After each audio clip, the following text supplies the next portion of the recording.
ਸਤਿ ਸ਼੍ਰੀ ਅਕਾਲ ਦੋਸਤੋ, ਤੁਹਾਡੇ ਆਪਣੇ ਚੈਨਲ ਸਟੱਡੀ ਫॉर ਜੀਕੇ 'ਚ ਤੁਹਾਡਾ ਸਵਾਗਤ ਹੈ। ਅੱਜ ਗੱਲ ਕਰਾਂਗੇ ਕਰੰਟ ਅਫੇਅਰ ਦੀ ਸੀਰੀਜ਼ ਦੇ ਸੈੱਟ 3 ਦੀ 6 ਮੰਥ ਦੇ ਜੋ ਕਰੰਟ ਅਫੇਅਰ ਹੈ ਉਹ ਆਪਾਂ ਕਰ ਰਹੇ ਹਾਂ। तो बिना देरी शुरू करते हैं। पहला क्वेश्चन है Indian coast guard day observed in which date of फरवरी। तो देखो Indian coast guard day observe किया जाता है फरवरी के मंथ ਦੇ ਵਿੱਚ। तो कदों किया जाता है? तो ये है 1 फरवरी। तो इसकी इस बार की थीम कोई नहीं हैगी, तो ये भी तुसी याद रख लेना। Which platform become world's longest railway platform. तो दुनिया का लॉन्गेस्ट जो रेलवे प्लेटफॉर्म है वो केड़ा है? तो वो है हुबली। और ये जो हुबली है ये कितने है? तो ये है कर्नाटका दे विच। Which country became world's largest arm importer during 2018 ਤੋਂ 2020 ਦੀ ਜੋ ਰਿਪੋਰਟ ਹੈ ਉਸ ਦੇ ਅਕੋਰਡਿੰਗ ਸਭ ਤੋਂ ਲਾਰਜੈਸਟ ਇੰਪੋਰਟ ਕਰਨ ਵਾਲਾ ਆਮ ਜਿਹੜਾ ਹੈਗਾ ਉਹ ਕੰਟਰੀ ਕਿਹੜੇ ਬਣੀ ਹੈ? ਤਾਂ ਉਹ ਹੈ ਇੰਡੀਆ। ਔਰ ਸਭ ਤੋਂ ਜ਼ਿਆਦਾ ਅਗਰ ਤੁਹਾਨੂੰ ਪੁੱਛ ਲੈਣ ਕਿ ਸਪਲਾਇਰ ਕਿਹੜਾ ਬਣਿਆ ਹੈ ਇੰਡੀਆ ਦੇ ਲਈ, ਠੀਕ ਹੈ, ਤਾਂ ਉਹ ਬਣਿਆ ਹੈ ਰਸ਼ੀਆ। ठीक है, तो रशिया सप्लायर बने, लेकिन इंडिया जिहड़ा हैगा वो सब तो वर्ल्ड दा लार्जेस्ट आम इंपोर्टर जिहड़ा है वो बन चुके हैं। Asia's largest compressed biogas CBG दा जो प्लांट है ये कित्थे लगाया गया? तो देखो एशिया लार्जेस्ट कंप्रेस्ड बायोगैस दा जो प्लांट है ये पंजाब दे विच जिहड़ा है वो लगाया गया। ठीक है, तो ये याद रखना इंपॉर्टेंट है। और इसका जो कह लो उद्घाटन किसने किया है, इसनू इनैगुरेट किसने किया है? तो वो किया जी श्री हरदीप एस पुरी ने। ये भी याद रखना। Which team won the title of 2022-23 Santosh trophy. तो संतोष ट्रॉफी फुटबॉल नाल रिलेट हुंदी है और संतोष ट्रॉफी 2022-23 का जो टाइटल है वो किसने जीतिया? तो वो कर्नाटका ने जीतिया। तो नेक्स्ट चलते हैं। Which song won Best Original Song at Oscar 2023? तो ये क्वेश्चन काफी न्यूज च रहा से इस करके ज्यादातर पता होएगा। तो नाटो नाटो जो सॉन्ग है ओरिजिनल सॉन्ग इंडियन सॉन्ग इसनू ही ऑस्कर जिहड़ा हैगा वो अवार्ड मिलिया ओरिजिनल सॉन्ग की कैटेगरी दे विच। और ये कंपोज किने कीता सी, ये इंपॉर्टेंट है। तो याद रखियो कि इसनू कंपोज किया MM कैरावानी ने। ठीक है, और हुणे बहुत ज्यादा इंपॉर्टेंट इस करके भी हो गया क्योंकि इन्हों पद्म श्री भी मिल चुके हैं। ठीक है, तो ये चीज तुसी याद रख लेनी है। उस तो बाद है रीच आउट स्कीम है is being implemented by which ministry. तो किस मिनिस्ट्री ने रीच आउट स्कीम जेडी हैगी है वो इंप्लीमेंट की है? तो वो है ministry of earth and science. Who is the author of Bipan, the man behind the uniform? तो the man behind the uniform एक किताब किसने लिखी है? तो एक किताब लिखी है रचना बिस्वत रावत ने। India conduct x Konkan 2023 with which country. तो कोंकण एक्सरसाइज है 2023 दी, तो कोंकण कोस्ट ते ही ये एक्सरसाइज जेडी हैगी है हुई है। तो इसका मतलब ये नेवल एक्सरसाइज है और ये एक्सरसाइज जी है वो यूनाइटेड किंगडम के नाल जी है वो मिलके करवाई गई है। और इत्थे तुसी ये याद रख लियो कि ये 20 तो लैके 22 मार्च तक जी है वो हुई है। और अरेबियन सी दे विच अरेबियन सी दे विच ये एक्सरसाइज कंडक्ट जी है वो करवाई गई है। हु वॉन वोमेन दा मिलिया, ठीक है, वो किसनू मिलिया? BBC दे अंडर। तो वो मिलिया मीराबाई चन्नू। तो इंपॉर्टेंट है, याद रख लेना। नेक्स्ट चलते हैं। मनिक शाह सवॉन इन एज 13वें CM बने हैं ऑफ विच स्टेट। तो किस स्टेट दे 13वें CM बने हैं मनिक शाह? तो वो बने हैं जी अपने त्रिपुरा दे। तो उन्होंने औथ जी है वो लीती है एज अ CM त्रिपुरा दे। Who became first woman to command battalion in Ladakh border? तो लद्दाख बॉर्डर दे विच बटालियन और उस बटालियन दी कमांड सांभी है पहली वोमैन ने, फर्स्ट वोमैन बनी है, ठीक है, वो बनी है गीता राणा। तो याद रखना इंपॉर्टेंट है, खास करके जो वोमैन कैटेगरी दे विच जो मतलब फर्स्ट कुछ हुंदा है तो वो काफी इंपॉर्टेंट हुंदा है, तो याद रख सकते हैं। Who is the author of Mundaka Upanishad gateway to eternity. तो मुंदिका उपनिषद एक किताब जी है वो किसने लिखी है? तो डॉक्टर करण सिंह ने एक किताब लिखी है, तुसी देख सकते हो। Who has won 2023 मारकॉनी प्राइज, तो मारकॉनी अवार्ड जेड़ा है ये दिता गया है हरि बालाकृष्ण ਨੂੰ। तो who has won appointed as the AHF athletes ambassador, तो जो अपॉइंट किए गए हैं AHF एथलीट अंबैसडर वो कौन बने हैं, वो बने अपने को सलीमा तैते। तो AHF की फुल फॉर्म अगर तुम याद रख लो, Asian hockey federation. India aim to become global hub for green ship, तो global hub for green ship ਦੇ ਲਈ ਏਮ ਰੱਖਿਆ ਗਿਆ ਇੰਡੀਆ ਦਾ ਏਮ ਹੈ। तो ਇਹ ਕਦੋਂ ਤੱਕ ਦਾ ਏਮ ਹੈ, तो 2030 ਦਾ। ਮੋਸਟਲੀ ਜਿੰਨੇ ਵੀ ਏਮ ਰੱਖੇ ਗਏ ਇਸ ਵਾਰ ਉਹ 2030 ਤੱਕ ਦੇ ਏਮ ਜਿਹੜੇ ਆ ਉਹ ਰੱਖੇ ਗਏ ਆ ਟੀਬੀ ਖਤਮ ਕਰਨ ਦੇ ਲਈ। ਠੀਕ ਹੈ, ਜੋ ਵਰਲਡ ਹੈਲਥ ਆਰਗੇਨਾਈਜੇਸ਼ਨ ਨੇ ਏਮ ਰੱਖਿਆ ਉਹ ਕਿੰਨਾ ਰੱਖਿਆ ਤੁਸੀਂ ਮੈਨੂੰ ਕਮੈਂਟ ਕਰਕੇ ਦੱਸੋਗੇ।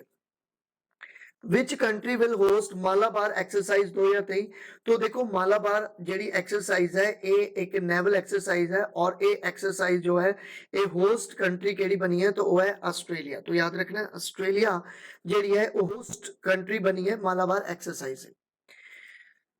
फ्यूचर इंजीनियर प्रोग्राम है, ठीक है, एक प्रोग्राम लॉन्च किया है फ्यूचर इंजीनियर प्रोग्राम, एक इनिशिएटिव है, एक पहल है ऑफ विच मल्टीनेशनल कंपनी, तो किस कंपनी दी ये पहल है, तो ये है Amazon दी। ठीक है, इंपॉर्टेंट है। तो Amazon तो पता ही है मल्टीनेशनल एक कंपनी है और इसके जो ऑनर है उसका नाम तुसी मेनू कमेंट करके दसोगे। When is national vaccination day observe in India, तो भारत दे विच जो नेशनल वैक्सीनेशन डे ऑब्जर्व किया जाता है वो कदों किया जाता है, तो वो 16 मार्च ਨੂੰ ਜਿਹੜਾ है वो किया जाता है और इसकी थीम भी है, तुसी इसकी थीम भी याद रखनी है, vaccine prevent the unwanted. Who has appointed as India's ambassador of She Change Climate Campaign, तो वो है श्रेया गौड़वत। नेक्स्ट चलते हैं।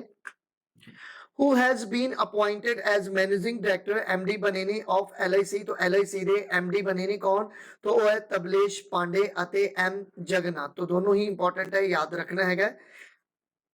Sheikh Mohammed bin Abdul Rahman, तो Sheikh Mohammed bin Abdul Rahman became new PM, तो नवे पीएम बने विच कंट्री, तो किस कंट्री दे, तो ये बने कतर दे।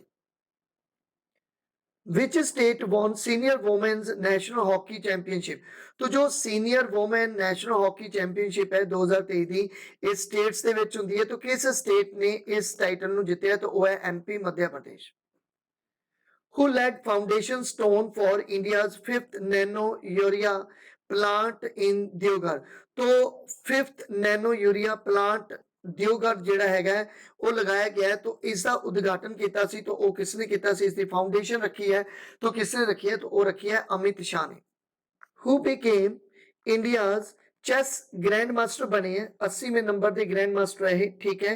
तो ये ग्रैंड मास्टर जेडे बने उन्होंने नाम की है, उन्होंने नाम है वगनीश एनआर।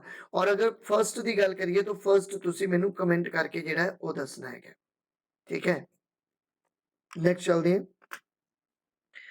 फर्स्ट न्यूक्लियर प्लांट है of north India will be build in which state, तो न्यूक्लियर प्लांट लगाया गया, फर्स्ट न्यूक्लियर प्लांट है नॉर्थ इंडिया दे विच और ये किस स्टेट दे विच है, तो ये हरियाणा दे विच लगाया गया है।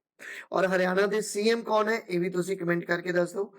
49th मीटिंग हुई है GST the, goods and service tax की कौंसल जो है इन्हां दी एक मीटिंग हुई है, तो ये मीटिंग किस सिटी दे विच हुई है, तो ये न्यू दिल्ली दे विच जेहड़ी है वो मीटिंग हुई है। ये 49th मीटिंग है, मतलब 99वें नंबर दी मीटिंग हुई है।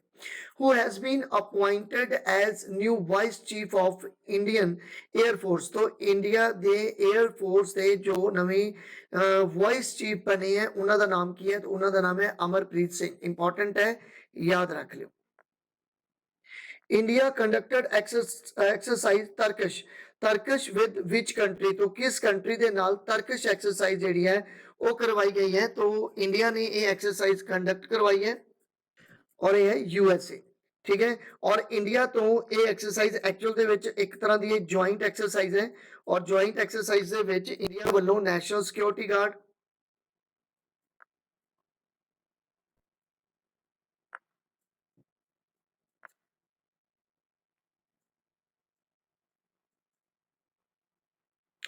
ਅਤੇ USA ਵੱਲੋਂ ਸਪੈਸ਼ਲ ਆਪਰੇਸ਼ਨ ਫੋਰਸ ने काम किया है। Namami Gange mission 2 approved with budgetary outlay of till 2026। तो जो निमामी गंगे मिशन है 2 ठीक है इसके लिए अप्रूव किया गया बजट 2026 तक का। तो ये कितना किया गया है तो ये 22,500 करोड़ का जिहड़ा बजट है वो अप्रूव किया गया। नेक्स्ट चलते हैं। फर्स्ट PM गति शक्ति रीजनल वर्कशॉप लगाई गई है हेल्ड इन विच स्टेट। तो केड़े स्टेट दे विच ये जिहड़ी है वर्कशॉप लगाई गई है गति शक्ति रीजनल वर्कशॉप गोवा दे विच लगाई गई है। याद रखना इंपॉर्टेंट है। वर्ल्ड्स हाईएस्ट वेदर स्टेशन बनाया गया है किस माउंटेन पीक पे बनाया गया है। तो देखो हाईएस्ट जो वेदर स्टेशन बनाया गया है ये बनाया गया है माउंट एवरेस्ट पे ठीक है। और अगर पूछ लें क्योंकि ये हाईएस्ट पीक है और तुसी मैनू दसनी है कि इंडिया दी जो है वो हाईएस्ट पीक केड़ी है।